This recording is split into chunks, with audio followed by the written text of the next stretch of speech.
10ನೇ ತರಗತಿ ಸಮಾಜ ವಿಜ್ಞಾನ ಪರಿಷ್ಕೃತ ಪಠ್ಯಪುಸ್ತಕದ ವಿಡಿಯೋಗಳಿಗೆ ನಿಮಗೆಲ್ಲರಿಗೂ ಸ್ವಾಗತ.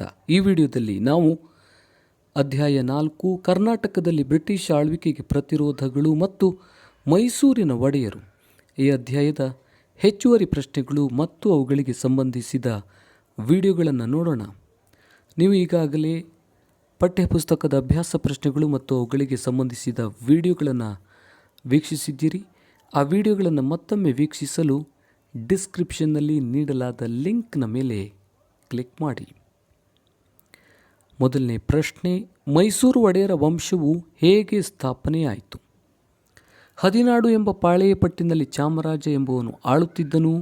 ಇವನ ಕಾಲಾನಂತರ ಅವನ ದಳವಾಯಿ ಕಾರುಗಳ್ಳಿಯ ಮಾರನಾಯಕನು ರಾಜಕುಮಾರಿಯನ್ನು ತನಗೆ ವಿವಾಹ ಮಾಡಿಕೊಡಬೇಕೆಂದು ಒತ್ತಾಯ ಮಾಡಿದನು. ಆದರೆ ಇದಕ್ಕೆ ಯಾರೂ ಒಪ್ಪಿಗೆ ನೀಡಲಿಲ್ಲ. ಗುಜರಾತಿನ ದ್ವಾರಕೆಯಿಂದ ಯದುರಾಯನು ತನ್ನ ತಮ್ಮ ಕೃಷ್ಣರಾಯನೊಂದಿಗೆ ಮೈಸೂರಿಗೆ ಬಂದನು. ರಾಣಿಗೆ ಸಹಾಯ ಮಾಡಲು ಒಪ್ಪಿ ಮಾರನಾಯಕನನ್ನು ಕೊಂದನು. ರಾಣಿಯು ತನ್ನ ಮಗಳನ್ನು ಯದುರಾಯರಿಗೆ ವಿವಾಹ ಮಾಡಿಕೊಟ್ಟು ರಾಜ್ಯವನ್ನು ನೀಡಿದಳು. ಹೀಗೆ ಒಡೆಯರ ವಂಶವು ಸ್ಥಾಪನೆಯಾಯಿತು.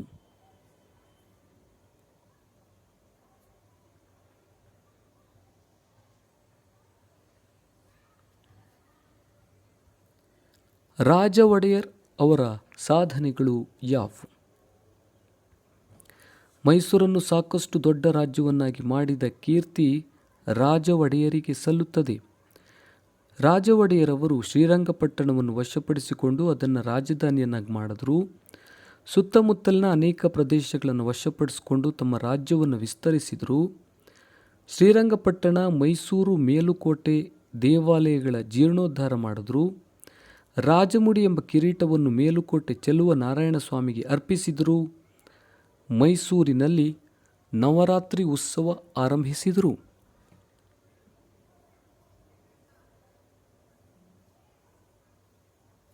ಮೂರನೇ ಪ್ರಶ್ನೆ, ಭಾರತದ ಚರಿತ್ರೆಯಲ್ಲಿ 18ನೇ ಶತಮಾನ ರಾಜಕೀಯ ಸಮಸ್ಯೆಗಳ ಶತಮಾನವೆಂದೇ ಚಿತ್ರಿಸಲ್ಪಟ್ಟಿದೆ, ಏಕೆ?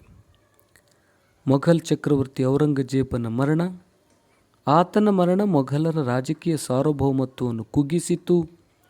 ಇದರಿಂದಾಗಿ ದಕ್ಷಿಣ ಭಾರತದಲ್ಲಿ ಮೊಘಲರ ರಾಜಕೀಯ ಹತೋಟಿ ತಪ್ಪಿತು.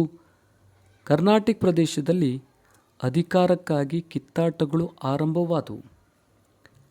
ಹೀಗಾಗಿ ಭಾರತದ ಚರಿತ್ರೆಯಲ್ಲಿ 18ನೇ ಶತಮಾನವನ್ನು ರಾಜಕೀಯ ಸಮಸ್ಯೆಗಳ ಶತಮಾನ ಅಂತಲೇ ಚಿತ್ರಿಸಲಾಗಿದೆ.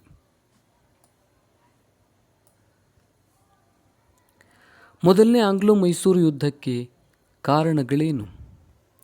ದಕ್ಷಿಣ ಭಾರತದಲ್ಲಿ ಹೈದರಾಲಿ ಗಳಿಸುತ್ತಿದ್ದ ರಾಜಕೀಯ ಪ್ರಾಬಲ್ಯ ಬ್ರಿಟಿಷರು ಹೈದರಾಬಾದ್ನ ನಿಜಾಮ ಮತ್ತು ಮರಾಠರಲ್ಲಿ ರಾಜಕೀಯ ಅಸಹನೆ ಮೂಡಿಸಿತು. ಬ್ರಿಟಿಷರು ಹೈದರಾಲಿಯನ್ನು ರಾಜಕೀಯವಾಗಿ ಮಣಿಸಲು ಕುತಂತ್ರ ನೀತಿಗಳನ್ನು ಮಾಡಲಾರಂಭಿಸಿದರು. ಹೈದರಾಲಿ ಮರಾಠರು ಮತ್ತು ನಿಜಾಮನನ್ನು ತನ್ನೆಡೆಗೆ ಸೆಳೆದುಕೊಳ್ಳಲು ಯತ್ನಿಸಿದನು. ಹೈದರಾಲಿಯ ವಿರುದ್ಧ ಬ್ರಿಟಿಷರು, ಮರಾಠರು ಮತ್ತು ನಿಜಾಮರೊಂದಿಗೆ ಒಪ್ಪಂದ ಮಾಡಿಕೊಂಡರು. ಇದರನ್ವಯ ತ್ರಿಪಕ್ಷ ಒಕ್ಕೂಟ ರಚಿಸಲ್ಪಟ್ಟಿತು.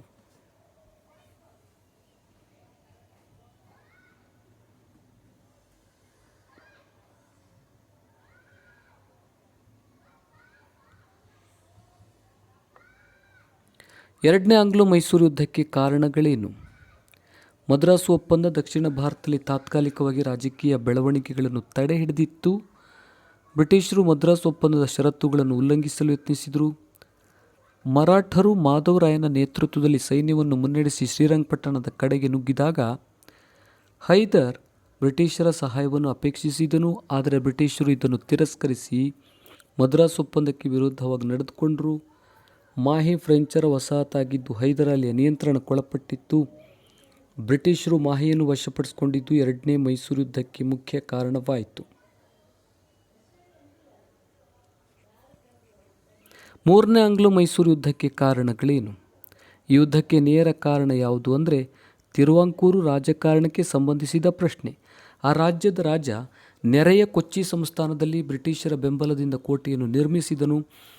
ಆತನು ಡಚ್ಚರಿಂದ ಆಯಕೋಟ ಮತ್ತು ಕಾಂಗನೂರು ಕೋಟೆಗಳನ್ನು ಪಡೆದುಕೊಂಡಿದ್ದನು. ಇದು ಮಂಗಳೂರು ಒಪ್ಪಂದದ ಷರತ್ತುಗಳ ಉಲ್ಲಂಘನೆಯಾಗಿತ್ತು. 4ನೇ ಆಂಗ್ಲೋ ಮೈಸೂರು ಯುದ್ಧಕ್ಕೆ ಕಾರಣಗಳೇನು? ಟಿಪ್ಪು ಮಲಯಾಳಂ ಮಾತನಾಡುವ ಭೂಪ್ರದೇಶಗಳು ನ್ಯಾಯಯುತವಾಗಿ ತನಗೇ ಸೇರಬೇಕೆಂದು ವಾದಿಸಿದನು. ಆದರೆ ಬ್ರಿಟಿಷರು ಅದನ್ನು ಪುಷ್ಟೀಕರಿಸಲಿಲ್ಲ.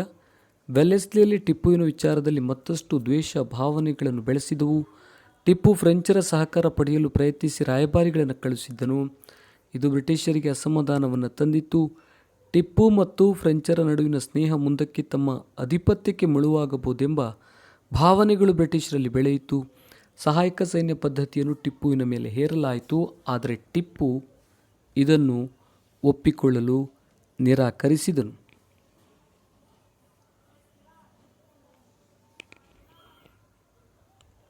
4ನೇ ಆಂಗ್ಲೋ ಮೈಸೂರು ಯುದ್ಧದಿಂದ ಉಂಟಾದ ಪರಿಣಾಮಗಳು ಯಾವುವು? ಟಿಪ್ಪು ತನ್ನ ಸೈನ್ಯವನ್ನು ಹುರಿದುಂಬಿಸುತ್ತಾ ಹೋರಾಡಿ ಹತನಾದನು. ಆತನ ಮರಣ ಬ್ರಿಟಿಷರಿಗೆ ಇಡೀ ಭಾರತವೇ ತಮ್ಮ ಕೈವಶವಾದ ಸಂತೋಷವನ್ನು ತಂದಿತು. ನಂತರ ಬ್ರಿಟಿಷರು ಆತನ ಹತೋಟಿಯಲ್ಲಿದ್ದ ಭೌಗೋಳಿಕ ಪ್ರದೇಶಗಳನ್ನು ಮರಾಠರು ಮತ್ತು ನಿಜಾಮನೊಂದಿಗೆ ಹಂಚಿಕೊಂಡರು. ಒಂದು ಸಣ್ಣ ಭೌಗೋಳಿಕ ಪ್ರದೇಶವು ಮೈಸೂರು ಒಡೆಯರ ರಾಜವಂಶದ ಪ್ರತಿನಿಧಿಗೆ ವರ್ಗಾಯಿಸಲ್ಪಟ್ಟಿತು. ಈ ಪ್ರದೇಶ ತರುವಾಯ ಮೈಸೂರು ಸಂಸ್ಥಾನವೆಂದು ಹೆಸರಾಯಿತು.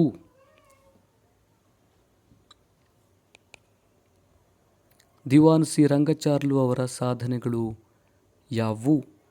ಇವರು ಒಳ್ಳೆಯ ಆಡಳಿತಗಾರರು, ಉದಾರ ಮನೋಭಾವವುಳ್ಳವರು ಆಗಿದ್ದರು.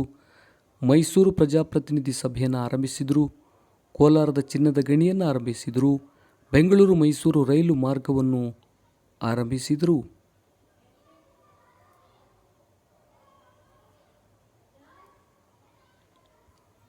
ದಿವಾನ್ ಕೆ ಶೇಷಾದ್ರಿಯರವರ ಸಾಧನೆಗಳು ಯಾವುವು?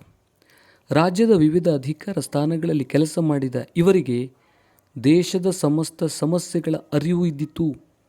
ಅವರು ದೇಶದ ಹಣಕಾಸಿನ ಸ್ಥಿತಿಯನ್ನು ಉತ್ತಮಗೊಳಿಸಿದರು. ಹಲವು ಹೊಸ ರೈಲು ಮಾರ್ಗಗಳ ರಚನೆಗೆ ಕಾರಣಕರ್ತರಾದರು. ಮೈಸೂರು ಸಿವಿಲ್ ಸರ್ವಿಸ್ ಪರೀಕ್ಷೆಯನ್ನು ಆರಂಭಿಸಿದರು. ನೀರಾವರಿ ವ್ಯವಸಾಯಕ್ಕೆ ಹೆಚ್ಚಿನ ಗಮನ ಕೊಟ್ಟರು. ಮೈಸೂರಿನಲ್ಲಿ ಮಹಾರಾಣಿ ಪ್ರೌಢಶಾಲೆಯನ್ನು ಸ್ಥಾಪಿಸಿದರು.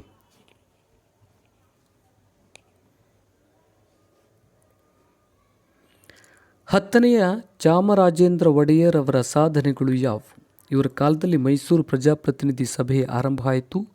ಇವರ ಕಾಲದಲ್ಲಿ ಕೋಲಾರದ ಚಿನ್ನದ ಗಣಿ, ಬೆಂಗಳೂರು ಮೈಸೂರು ರೈಲ್ವೆ ಮಾರ್ಗವನ್ನು ಆರಂಭಿಸಲಾಯಿತು. ಮೈಸೂರು ಸಿವಿಲ್ ಸರ್ವಿಸ್ ಪರೀಕ್ಷೆಯನ್ನು ಆರಂಭಿಸಲಾಯಿತು. ನೀರಾವರಿ ವ್ಯವಸಾಯಕ್ಕೆ ಹೆಚ್ಚಿನ ಗಮನ ಕೊಟ್ಟರು. ಮೈಸೂರಿನಲ್ಲಿ ಮಹಾರಾಣಿ ಬಾಲಿಕಾ ಪ್ರೌಢಶಾಲೆಯನ್ನು ಸ್ಥಾಪಿಸಲಾಯಿತು. ಮೈಸೂರಿಗೆ ಬಂದಿದ್ದ ವಿವೇಕಾನಂದರಿಗೆ ಆಶ್ರಯ ನೀಡಿ ಅವರು ಚಿಕಾಗೋ ಸರ್ವಧರ್ಮ ಸಮ್ಮೇಳನಕ್ಕೆ ಹೋಗಲು ಸಹಾಯ ಮಾಡಿದರು. ಇವರು ಸಂಸ್ಕೃತ ಮತ್ತು ಕನ್ನಡ ಪ್ರೇಮಿಗಳಾಗಿದ್ದು ಅನೇಕ ವಿದ್ವಾಂಸರುಗಳಿಗೆ ಆಶ್ರಯ ನೀಡಿದರು. ಅವರಲ್ಲಿ ಪ್ರಮುಖರಾದವರು ಬಸಪ್ಪ ಶಾಸ್ತ್ರಿಗಳು. ಅವರು ಅನೇಕ ಕೃತಿಗಳು ರಚಿಸಿ ಅಭಿನವ ಕಾಳಿದಾಸ ಎನಿಸಿಕೊಂಡರು. ಇವರೇ ಮೈಸೂರು ರಾಜ್ಯಗೀತೆ ಕಾಯೋ ಶ್ರೀ ಗೌರಿಯನ್ನು ರಚಿಸಿದವರು.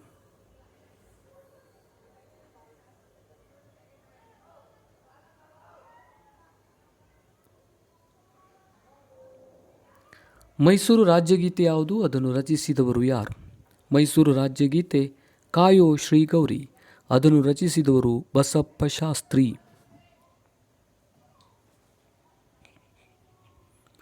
ನಾಲ್ವಡಿ ಕೃಷ್ಣರಾಜ ಒಡೆಯರ್ ಕಾಲದ ದಿವಾನರುಗಳನ್ನು ಹೆಸರಿಸಿ. P N Krishnamurthy, V P ಮಾಧವರಾಯರು, ಸರ್ ಎಂ ವಿಶ್ವೇಶ್ವರಯ್ಯನವರು, Kantharaja Urs, sir Albion Banerjee, sir Mirza Ismail.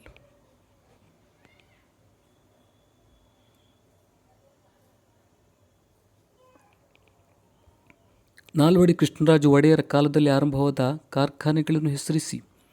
ಭದ್ರಾವತಿಯ ಕಬ್ಬಿಣ ಮತ್ತು ಉಕ್ಕಿನ ಕಾರ್ಖಾನೆ, ಸಿಮೆಂಟ್ ಕಾರ್ಖಾನೆ, ಕಾಗದ ಕಾರ್ಖಾನೆ, ಮಂಡ್ಯದ ಸಕ್ಕರೆ ಕಾರ್ಖಾನೆ, ಮೈಸೂರಿನ ಗಂಧದ ಎಣ್ಣೆ ಕಾರ್ಖಾನೆ, ಬೆಂಗಳೂರಿನ ಸಾಬೂನು ಕಾರ್ಖಾನೆ, ಬೆಳಗೊಳದ ರಾಸಾಯನಿಕ ವಸ್ತುಗಳ ಮತ್ತು ಕೃತಕ ಗೊಬ್ಬರಗಳ ಕಾರ್ಖಾನೆ.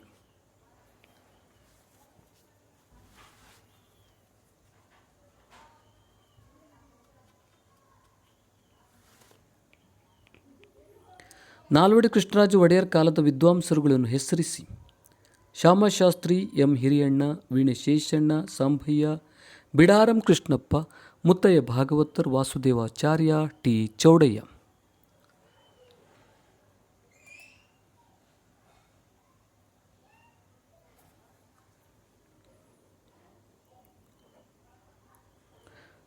ಜಯಚಾಮರಾಜ ಒಡೆಯರ್ ಅವರ ಸಾಧನೆಗಳಾವು? ಜಯಚಾಮರಾಜ ಒಡೆಯರು ವಿಶ್ವ ಪರ್ಯಟನೆ ಮಾಡಿ ಲೋಕಾನುಭವ ಪಡೆದವರಾಗಿದ್ದರು. ಮಿರ್ಜಾ ಇಸ್ಮಾಯಿಲ್, ನ್ಯಾಪ್ತಿ ಮಾಧವರಾವ್ ಮತ್ತು ಆರ್ಕಾಟ್ ರಾಮಸ್ವಾಮಿ ಮೊದಲಿಯಾರರಂತಹ ದಿವಾನರುಗಳ ಸೇವೆ ಇವರಿಗೆ ದೊರಕಿತು. ಜಯಚಾಮರಾಜರು ವಿದ್ವಾಂಸರು, ಸಂಗೀತ ತಜ್ಞರು, ವಾಗ್ಮಿ, ಸಾಹಿತ್ಯ ಕಲೆಗಳ ಪೋಷಕರಾಗಿದ್ದರು. ಅನೇಕ ಗ್ರಂಥಗಳನ್ನು ರಚಿಸಿದ್ದರು. ಅಲ್ಲದೆ ಭಕ್ತಿಗೀತೆಗಳನ್ನು ರಚಿಸಿದ್ದಾರೆ. ಭಾರತ ಸ್ವಾತಂತ್ರ್ಯ ನಂತರ ಮೈಸೂರು ರಾಜ್ಯದ ರಾಜ ಪ್ರಮುಖರಾಗಿದ್ದರು.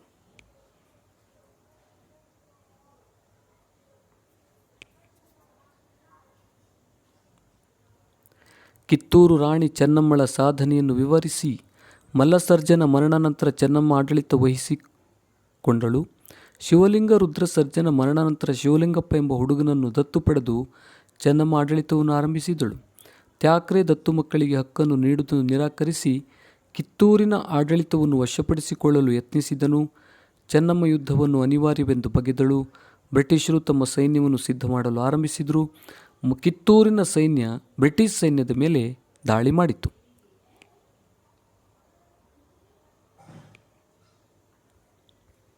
ಈ ದಾಳಿಯಲ್ಲಿ ತ್ಯಾಕ್ರೆ ಗುಂಡೇಟಿಗೆ ಬಲಿಯಾದ. ಕರ್ನಲ್ ಡೀಕ್ನ ನೇತೃತ್ವದಲ್ಲಿ ಬ್ರಿಟಿಷ್ ಸೈನ್ಯ ಕಿತ್ತೂರಿಗೆ ಮುತ್ತಿಗೆ ಹಾಕಿತು. ಬ್ರಿಟಿಷರ ಸೈನ್ಯದಿಂದ ತಪ್ಪಿಸಿಕೊಂಡ ಚೆನ್ನಮ್ಮನನ್ನು ಸೆರೆ ಹಿಡಿಯಲಾಯಿತು. ಚೆನ್ನಮ್ಮನನ್ನು ಬೈಲಹೊಂಗಲ ಕೋಟೆಯ ಸೆರೆಮನೆಯಲ್ಲಿ ಇರಿಸಲಾಯಿತು. ಚೆನ್ನಮ್ಮ ಮರಣ ಹೊಂದಿದರು.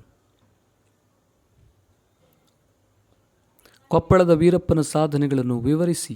ವೀರಪ್ಪ ಕೊಪ್ಪಳ ಮತ್ತು ಸನಿಹದ ಕೋಟೆಗಳನ್ನು ತನ್ನ ಸುಪರ್ದಿಗೆ ವಹಿಸಿಕೊಂಡನು.